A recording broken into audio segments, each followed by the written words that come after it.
Praise the lord.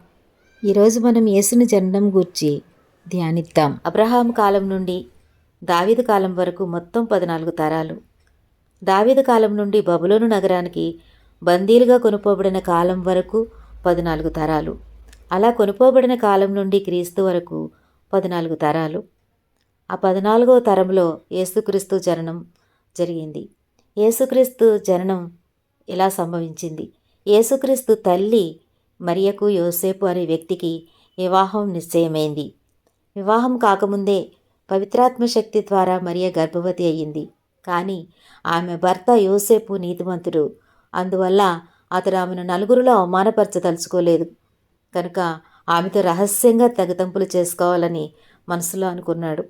అతడి ఈ విధంగా అనుకున్న తర్వాత దేవదూత అతనికి కలలో కనిపించి, యోసేపు, దావీదు కుమారుడా, మరియ పవిత్రాత్మ ద్వారా గర్భవతి అయ్యింది కనుక ఆమెను భారీగా స్వీకరించడానికి భయపడకు.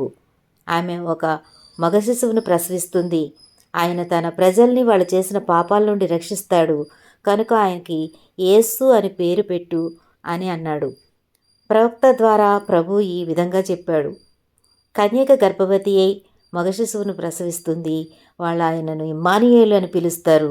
ఇది నిజం కావటానికే ఇలా జరిగింది. యోసేపు నిద్రలేచి దేవదూత ఆజ్ఞాపించినట్లు చేశాడు. మరియను తన భార్యగా స్వీకరించి తన ఇంటికి తీసుకుని వెళ్ళాడు.